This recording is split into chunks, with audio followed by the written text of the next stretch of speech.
주시는 하나님의 말씀은 역대상 5장 1절부터 6장 81절까지입니다.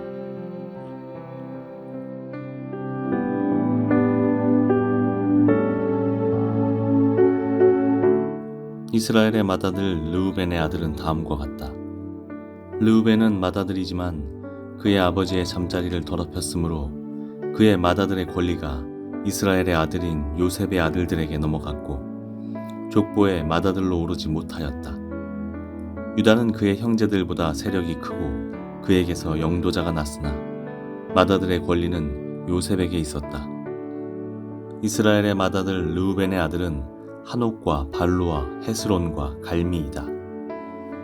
르우벤 자손 건너편에 있는 갓 자손은 살르가에까지 이르는 바산 땅에서 살았다. 요엘은 족장이고 사밤은 부족장이다. 야네와 사밧이 바산에 살았다. 이들은 모두 유다 왕 요담과 이스라엘 왕 여로보암 시대의 족보에 오른 사람들이다.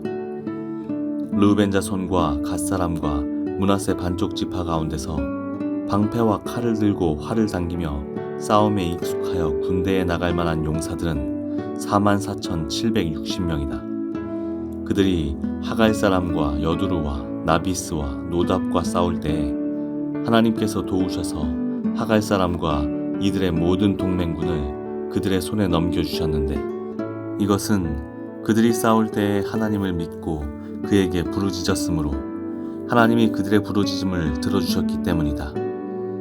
그들은 적의 짐승 가운데서 낙타 5만 마리와 양 25만 마리와 나귀 2천 마리와 사람 10만 명을 사로잡아 봤다.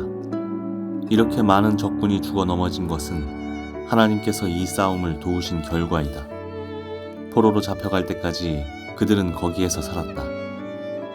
그러나 그들은 그 조상의 하나님을 배신하고 하나님께서 그들 앞에서 없애버린 그 땅 백성의 신들을 섬겼으므로 이스라엘의 하나님께서 아시리아의 불왕의 마음과 아시리아의 디글랏 빌레셀 왕의 마음을 부추기셔서 르우벤과 갓과 므낫세 반쪽 지파를 사로잡아 할라와 하볼과 하라와 고산 강가로 끌고 가게 하셨다.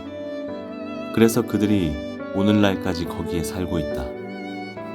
레위의 아들은 게르손과 고핫과 무라리이다.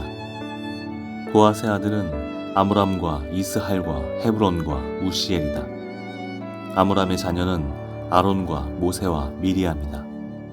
아론의 아들은 나답과 아비후와 엘르아살과 이다말이다. 엘르아살은 비느하스를 낳았고 비느하스는 아비수아를 낳았다. 아사랴는 스라야를 낳고 스라야는 여호사닥을 낳았다. 주님께서 유다와 예루살렘 주민을 느부갓네살의 손을 빌려 사로잡아 가게 하실 때에 여호사닥도 붙잡혀갔다. 레위의 아들은 게르손과 고핫과 무라리이며 게르손의 아들의 이름은 림니와 시므이이다. 고핫의 아들은 아므람과 이스할과 헤브론과 우시엘이고 무라리의 아들은 마홀리와 무시이다. 이들이 가문에 따른 레위 지파의 일족들이다. 게르손에게는 아들 림니가 있는데 그 아들은 야하시고 그 아들은 심마이고 그 아들은 요아이고 그 아들은 잇도이고 그 아들은 세라이고 그 아들은 여아드레이다. 고핫의 아들은 암미나답이고 그 아들은 고라이고 그 아들은 아실이고 그 아들은 엘가나이고 그 아들은 에비아삽이고 그 아들은 아실이고 그 아들은 다하시고 그 아들은 우리엘이고 그 아들은 우시야이고 그 아들은 사울이다.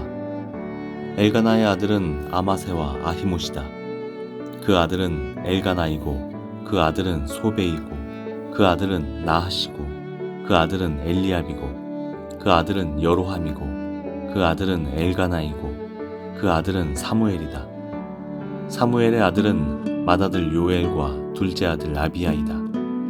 무라리의 아들은 마흘리이고 그 아들은 림니이고 그 아들은 시므이이고 그 아들은 우사이고 그 아들은 시므아이고 그 아들은 학기야이고 그 아들은 아사야이다. 언약궤를 평안히 안치한 뒤에 다윗이 주님의 집에서 찬양할 사람들을 임명하였는데 그들은 솔로몬이 예루살렘에 주님의 집을 지을 때까지 회막 곧 성막 앞에서 찬양하는 일을 맡았다. 그들은 정하여진 순서대로 그들의 직무를 수행하였다. 이 직무를 수행하는 사람과 그들의 자손은 다음과 같다. 고핫 족의 자손 가운데서 헤만은 찬양 대장인데 그는 요엘의 아들이고 요엘은 사무엘의 아들이고 사무엘은 엘가나의 아들이고 엘가나는 여로함의 아들이고 여로함은 엘리엘의 아들이고 엘리엘은 도아의 아들이고 헤만의 형제 아삽은 그의 오른쪽에 서게 되었다. 아삽은 베랴가의 아들이고 베레가는 시므아의 아들이고 왼쪽에 서게 되어 있는 그들의 형제 무라리 자손은 에단인데 그는 기시의 아들이고 기시는 압디의 아들이고 압디는 말룩의 아들이고 그들의 형제 레위 사람은 하나님의 집인 성막에서 하는 모든 일을 맡았다. 아론과 그의 자손은 번제단과 분향단 위에 제사 드리는 일과 지성소의 모든 일과 이스라엘을 위하여 속죄하는 일을 하나님의 종 모세가 지시한 그대로 하였다. 아론의 자손은 다음과 같다.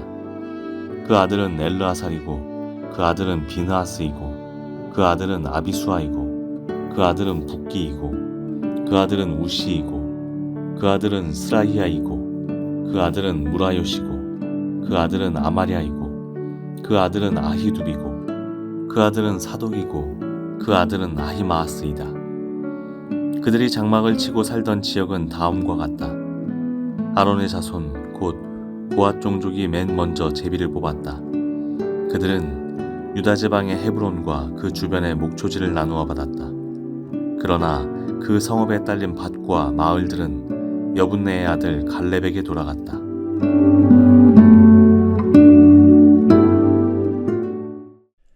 오늘의 큐티 본문 제목은 이스라엘의 흥망의 열쇠입니다. 이스라엘 백성들이 성공하고 실패하는 기준이 무엇인지를 5장과 6장 전체에 걸쳐서 잘 보여주고 있다는 겁니다. 그러고 보면 오늘 본문은 단순히 르우벤, 므낫세, 갓, 레위 지파의 족보 이야기가 아닙니다.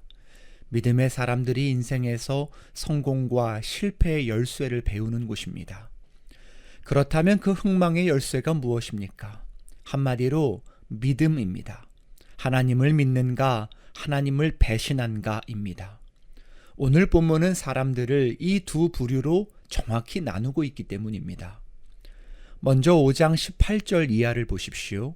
르우벤, 갓, 므낫세 반지파의 용사들이 하나님을 믿고 부르짖음으로 전쟁에서 승리하는 장면이 나옵니다. 그렇습니다. 이스라엘 백성들이 하나님을 믿었더니 전쟁에서 승리하게 되었습니다. 여기에서 믿었다는 말은 하나님의 능력, 기도의 능력을 믿었다는 것입니다. 20절에 하나님이 도우셔서 하갈 사람과 이들의 모든 동맹군을 그들의 손에 넘겨주셨는데 이것은 그들이 싸울 때 하나님을 믿고 그에게 부르짖었으므로 하나님이 그들의 부르짖음을 들어주셨기 때문이다. 생각해보면 당시의 전쟁이라는 건 그들에게 아주 커다란 숙제, 문제입니다. 어쩌면 감당하기 어려울 정도의 인생의 고난이라고도 말할 수 있겠죠. 보통 사람들은 그런 순간에 자신이 가장 믿는 걸 붙들고 의지합니다. 우리로 말하면 고난의 순간에 돈을 붙잡거나 인맥, 재능, 처세술 등을 의식할 수도 있죠. 실제로 많은 믿음의 사람들이 인생의 고난에 하나님보다 다른 것을 더 의지하고 붙듭니다. 그래서 자기의 믿음이 얼마나 어린아이와 같은지 그게 들통이 나죠. 돈이 너무 급하다고 해서 예배를 등져버립니다. 건강이 좋지 않다고 해서 병원만 찾아다닙니다. 자녀의 문제가 있다고 해서 믿음 저버리고 학원과 학교만 쫓아다닙니다. 그렇게 결국 자기의 믿음이 드러나는 겁니다. 내가 그동안 신앙생활을 했던 이유, 내가 정말 붙들었던 게 무엇인지를 이게 발견하게 되는 거죠. 근데 다행스럽게도 감사하게도 오늘 본문의 요단강 동쪽 지파 사람들은 그 순간에 하나님을 믿었다는 겁니다. 하나님만이 이 전쟁의 승리의 열쇠라는 걸 깨닫고 그들은 하나님을 믿고 부르짖었습니다. 기도했어요. 하나님 도와주세요. 주님이 도와주셔야 우리가 승리합니다. 하나님이 도와주셔야 우리가 이 문제로부터 승리할 수 있습니다. 주님의 도우심, 주님의 능력, 주님의 힘을 의지합니다. 그런 믿음의 고백을 가지고 그들은 전쟁터로 나아갔습니다. 그리고 승리했습니다. 하나님의 도우심을 실제 경험하게 되죠. 하나님께 믿음으로 부르짖었더니 그들이 하나님의 응답을 경험하게 된 겁니다. 그뿐이 아닙니다. 21절과 22절을 보니까 그들은 엄청난 전리품도 얻었습니다. 하나님의 보상과 보너스도 받았죠. 하나님께서 이 싸움을 도우신 결과입니다.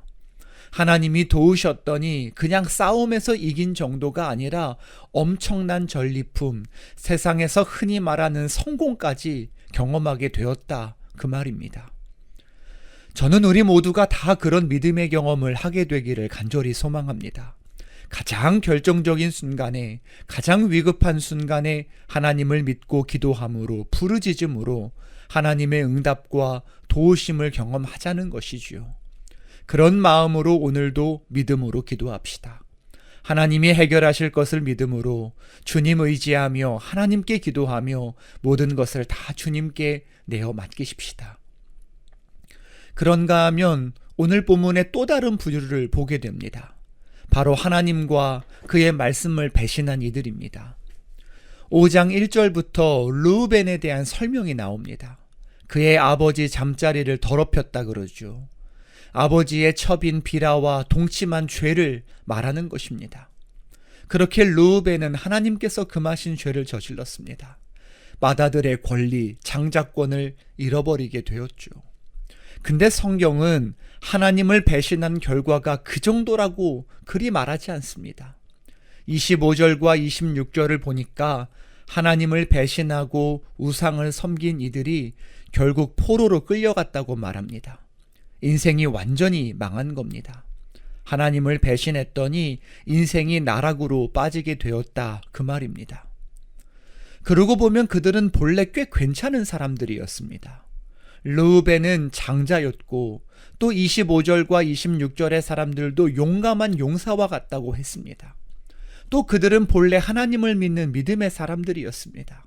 얼마든지 하나님의 복과 승리를 받아 누릴 수 있던, 아니 그렇게 누렸던 사람들이라 그 말입니다. 근데 그들이 무너졌습니다.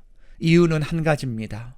하나님을 믿었던 그들이 하나님을 배신하고 믿음을 저버렸기 때문입니다. 그러므로 오늘 말씀 앞에 우리가 갖게 되는 결론은 단 하나입니다. 하나님을 믿든지 하나님을 배신하든지 선택해라. 여호수아의 고별사가 생각납니다. 이렇게 말씀하셨으니 당신들은 이제 주님을 경외하면서 그를 성실하고 진실하게 섬기십시오. 그리고 여러분은 여러분의 조상이 강 저쪽의 메소포타미아와 이집트에서 섬기는 신들을 버리고 오직 주님만 섬기십시오. 주님을 섬기고 싶지 않거든 조상들이 저쪽의 메소포타미아에서 섬기는 신들이든지 아니면 당신들이 살고 있는 땅 아모리 사람들의 신들이든지 당신들이 어떤 신들을 섬길 것인지를 오늘 선택하십시오. 나와 나의 집안은 주님을 섬길 것입니다. 백성들이 대답하였다.